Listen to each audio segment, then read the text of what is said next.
àwọn olùwọ́de Natasha àti Akpabio kọjú oró síra wọn l'Àbújá o. ọlọ́pàá dí olùlàjà pẹ̀lú afẹ́fẹ́ tajútajú o. ṣe ni ariwo mà sọ nílé asòfin àpapọ̀ lẹ́wà èyí tó wà ní Àbújá o ní òwúrọ̀ ọjọ́rú Wednesday bí àwọn olùwọ́de kan bí wọ́n ṣe yabo ilé asòfin náà.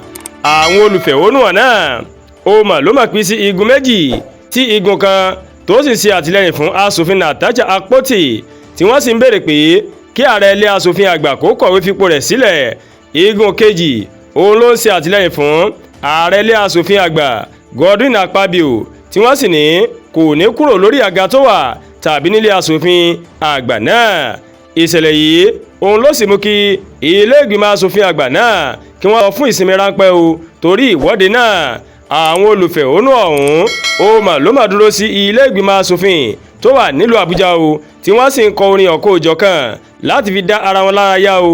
bákan náà ó ní wọ́n ń pariwo pé kí Godwin Akpabio kó fi ipò rẹ̀ sílẹ̀ gẹ́gẹ́ bí adarí ilé ìgbìmọ̀ asòfin. àwọn olùfẹ̀hónúhàn tí wọ́n ṣe àtìlẹ́yìn fún asòfin Natasha Akpoti àwọn náà òun ló wá láti àárín gbùngbùn ìpínlẹ̀ Kogi Central. arákùnrin Tósìn Adékànbíò tí ń ṣe ọ̀kan lára àwọn olùwọ́de ọ̀hún òun ló ní àwọn wá láti wá fẹ̀hónúhàn nípa bí ilé ìgbìmọ̀ asòfin àgbà bí wọ́n ṣe dá Natasha dúró. gbogbo àwọn ènìyàn tó wà níbí yìí wọ́n wá láti ìpínlẹ̀ Kogi ní láti wá ṣe àtìlẹ́yìn fún asòfin Natasha kí ilé ìgbìmọ̀ asòfin àgbà kí wọ́n sì dá Natasha padà sí ipò rẹ̀. bákan náà ìyáàfin Adébọlá tó jẹ́ ẹ̀yà Ìbìrà láti ìpínlẹ̀ Kogi náà òun ní kí ni Natasha kí ló fi ṣe Akpabio àti pé o kí Akpabio kó fi Natasha sílẹ̀ láti kó fi ipò rẹ̀ sílẹ̀ o. àwa kò fẹ́ Akpabio mọ́.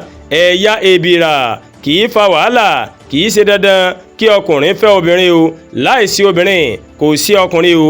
kò pẹ́ púpọ̀ tí àwọn ẹ̀yà Ìbìrà láti ìpínlẹ̀ Kogi tí wọ́n mà dé fún ìwọ́de wọn ó ní àwọn ọkọ̀ mìíràn àwọn náà mọ̀ tún wá o láti wá ṣe àtìlẹ́yìn fún adarí ilé ìgbìmọ̀ asòfin àgbà Godwin Akpabio. igun olùwọ́de kejì yìí ó ní pé irọ́ pátápátá ó ní ẹ̀sùn tí asòfin Natasha Akpoti tó fi kan Akpabio èyí tó dá lórí ìyọnilẹ́nu fún ìbálòpọ̀ lára àwọn tó ń ṣe àtìlẹ́yìn fún asòfin Akpabio náà. àwọn náà mọ̀ sọ pé irọ́ lásánlásán ó ní Natasha ń pamọ́ Akpabio ààrẹ lẹ́gbìmọ̀ asòfin àgbà náà kò sì ní kọ̀wé fipò rẹ̀ sílẹ̀. àríyànjiyàn yìí ó mà ló mà dá wàhálà sílẹ̀ láàrin ikọ̀ méjèèjì tí wọ́n sì gbójú agan sí ara wọn o kó tó di pé ikọ̀ àwọn ọlọ́pàá wọ́n fi afẹ́fẹ́ gáàsì tajútajú wọ́n fi tú wọn ká o.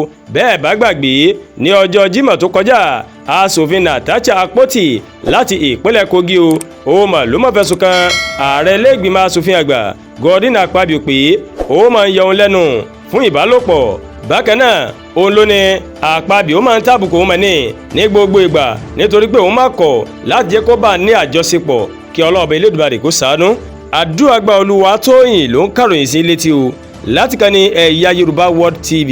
bẹ́ẹ̀ ṣe ń wò wá ẹ máa bá wa like ẹ máa share ẹ máa comment ẹ má gbàgbé láti bá wa subscribe sórí YouTube channel wa o kẹ́ wá bá wa tẹ notification bell láti lè máa mọ àwọn ètò alókòjọkan tó bá ti ń gorí ìkànnì yìí. a kú àtàárọ̀ a kú iṣẹ́ tòní Elédùà yóò dé gbìyànjú aládé o.